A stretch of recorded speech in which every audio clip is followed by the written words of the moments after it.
आज हम अभिलेखों के बारे में जानेंगे। सर्वप्रथम हम अभिलेख की परिभाषा देखते हैं। पत्थर, ताम्रपत्र, गुफा आदि पर खुदे ऐतिहासिक लेख को हम अभिलेख कहते हैं। अब ये तो हमें बिल्कुल समझ में ही नहीं आया, आपने तो बहुत जल्दी जल्दी बता दिया। तो मैं आपको बताता हूँ।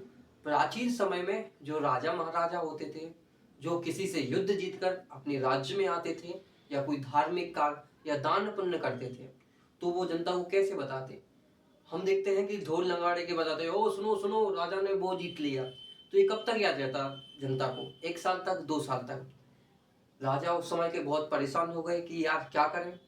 जनता को 1 साल तक याद रहता है, मुश्किल से 2 साल तक, फिर सब भूल जाते हैं। तो राजा ने मंत्री को बुलाया कि मंत्री जी इधर आओ, कुछ भी हो जाए जनता को बताओ, कैसे भी करके उन्हें बहुत सालों तक याद रहना चाहिए। अब मंत्री जी ने कहा ये कैसे संभव हो सकता है, और राजा की बात टाल नहीं सकते। तो मंत्री जी ने दिमाग लगाया और मंत्री जी ने कहा राजा से कि राजा जी, आप बड़े बड़े पत्थर मंगवाइए, कुछ छोटे ही पत्थर मंगवा लीजिए और एक लेख लिखने वाले को मंगवा लीजिए। तो राजा ने मंगवा लिए और मंत्री जी ने उस पर जो भी राजा ने अच्छे कार्य किए उन्हें कुछ बड़ा चढ़ाकर या सामान्य में लिखवा दिया। इससे राजा भी खुश और जनता के बीचों में हर दम पता रहता था कि राजा ने कौन सा कार्य कब किया है। तो इस प्रकार हम देखते हैं कि अभिलेखों का निर्माण हुआ। उसी समय से अभिलेख निरंतर राज्यों में चलते रहे। अब हम बात करते हैं कि सर्वप्रथम अभिलेख हमें कहाँ मिले। इतिहासकारों ने जब अभिलेखों के बारे में पता चला कि अभिलेख भी होते हैं, तो जैसे बच्चा लॉलीपॉप को देखकर बड़ा खुश हो जाता है, उसी प्रकार इतिहासकार अभिलेख को देखकर खुश हो गए, क्योंकि ना ही उन्हें ज्यादा मेहनत करनी पड़ती थी, बस पढ़ के बता देते थे कि उस समय राजा ने क्या क्या कार्य किए। हम सर्वप्रथम देखें तो विश्व में प्रथम अभिलेख कहाँ मिला, तो ये हमें डेरियस एक राजा था जो कहाँ का था, ईरान का था। वहां हमें पहला अभिलेख मिला। अब हम जब बात करते हैं भारत में अभिलेख कहाँ मिला, तो भारत में अभिलेखों की बात करें तो भारत में प्रथम अभिलेख हमें अशोक के समय मिला, जो कि यहाँ तुर्की या एशिया माइनर कह सकते हैं। यहाँ हमें अशोक का पहला अभिलेख मिला।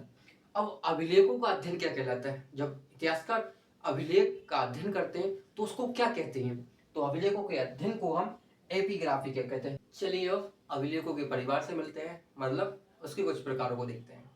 सबसे पहले आता है उसका छोटा भाई शिलालेख।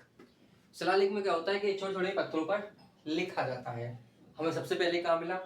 अशोक का गिरनार लेख हमें मिला। अब फिर आता है एक बड़ा भाई जिसको कहते हैं स्तंभ लेख। इसमें क्या होता है कि बड़े बड़े खम्मा और पत्थरों पर हमें क्या मिलते हैं? लेख मिलते हैं। जैसे अशोक का स्तंभ कहाँ है? दिल्ली में। अशोक दिल्ली में जाओगे तो ऐसे देखना पड़ेगा, ओ वो है अशोक स्तंभ, उसमें 4 सिर पड़े रहते हैं।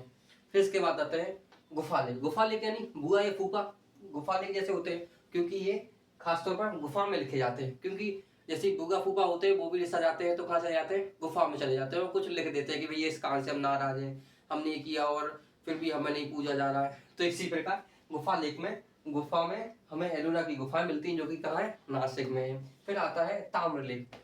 राजा महाराजा थक गए यार कि हम लिखते लिखते पत्थरों पर लिख लिया, अब बड़े बड़े पत्थरों पर लिख लिया, कुछ अलग से लिखना चाहिए, तो उन्होंने तांबे पे लिखना स्टार्ट किया। और पहले का हमें तांबे का साक्ष्य कहाँ मिलता है? नागभट्ट ताम्रपत्र, जो कि कहाँ है? उज्जैन में। इसके बाद राजाओं ने सिक्कों पर, मुद्रा लेखों पर स्टार्ट किया। कह सकते हैं कि सिक्के पर लिखते थे, जिसमें समुद्रगुप्त के सिक्के आते हैं, जिसमें वो वीणा बजाते हुए दिखाई दे रहा है। इसके बाद आता है पांडुलिपि लेख। यह मुख्य रूप से भोजपत्र पर लिखा जाता था। यह तक्षशिला ग्रंथ, जो कि कहाँ है? नालंदा में हमें प्राप्त होता है। अब देखते हैं कि अभिलेख कौन कौन सी भाषाओं या लिपि में लिखे जाते थे।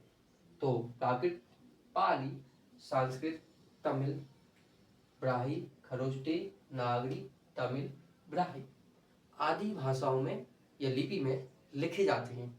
कि कहते हैं कि अभिलेख सिर्फ पत्थर नहीं है, ये वो विटनेस हैं जो इतिहास के हर मोड़ पर खड़े रहते हैं। ये वो चुप पत्थर हैं जो कुछ बोलते हैं। जरूरत है कि हम उन्हें ध्यान से पढ़ें।